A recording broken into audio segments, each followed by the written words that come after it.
छापा झाला, त्यामध्ये मुख्य आरोपी म्हणून तुमचं नाव गोवण्यात आलंय का? हो, मी तर आश्चर्यचकित झालो. मी जेव्हा घरी होतो, मी सीसीटीव्ही माझ्या घरच्या सीसीटीव्ही फुटेज आहे की तुम्ही सर्व मी तुम्हाला दाखवू शकतो. माझ्या सध्या मोबाईल मुद्दा सुद्धा आहे, तुम्हाला व्हिडिओ देऊ शकतो.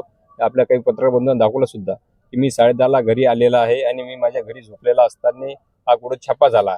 छापा मला कुठलाही कल्पना नसताना जेव्हा मी याच्यातून बातम्यामध्ये काहीतरी काही मेसेजमध्ये पाहिलं की बाबा मुख्य आरोपी म्हणून माझं नाव आलं, मी आश्चर्यचकित झालो. मी याच्यावरती गोष्टाकडे दाद मागणार आहे. हा कुठेतरी बा पक्षाला बदनाम करण्याचा प्रकार आहे, मला बदनाम करण्याचा प्रकार आहे.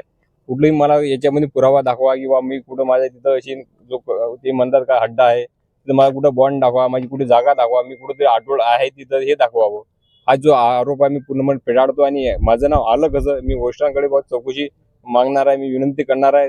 वेळ पडल्यास मी उपोषणात सुद्धा बसणार आहे.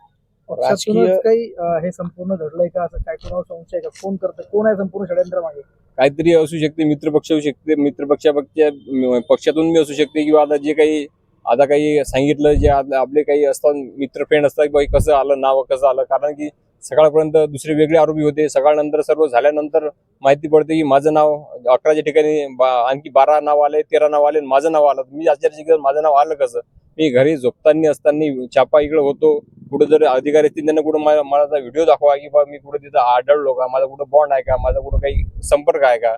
तर निश्चितच की हा माझ्यावरती एका प्रकारे अन्याय झालेला आहे. जो हे निशाणा कोणाकडे, मित्र पक्षाकडे का पक्षांतर्गत आहे? नाही, आज सध्या तर मला तरी जे प्राथमिक जे आढळलं तर मला पक्ष अंतर्गतच वाटत आहे किंवा कुठेतरी मला प्रभाव कमी करायचा आहे, ते पक्ष अंतर्गत मला वाटत आहे. हे नाव आहेत समोर आले, हे नाव आले समोर येऊ शकतं ना? नाही, नाव येऊ शकतात ना. आता जे आहे तर त्यांना सांगितलंय बा की सर्व झाले ना असताना बा असं तुमचं नाव आलं ना, असं तर तुमच्यावरती गुन्हा दाखल करण्यात आलेला आहे. मी निश्चितच आता मी PI साहेबाला पण भेटलो की मग मी म्हटलं बा फरार दाखवलं. मी म्हटलं बा फरार, मी माझ्या घरी असताना मी फरार कसा आहे, इथं सरळ इथं आलेला आहे.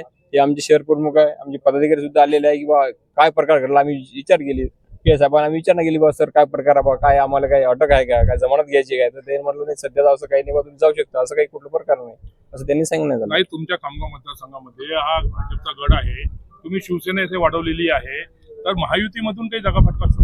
100% असू शकते ना. ज्याच्या पोटात दुखणे आहे किंवा आता इथं आता शिवसेना अल्प होती, पण आता आमची शिवसंवाद यात्रा असेल का आम्ही वेळोवेळी केलेले आंदोलन, मित्र पक्षात असताना सुद्धा आम्ही वेळोवेळी पक्षासाठी आम्ही आंदोलन केलेलं आहे.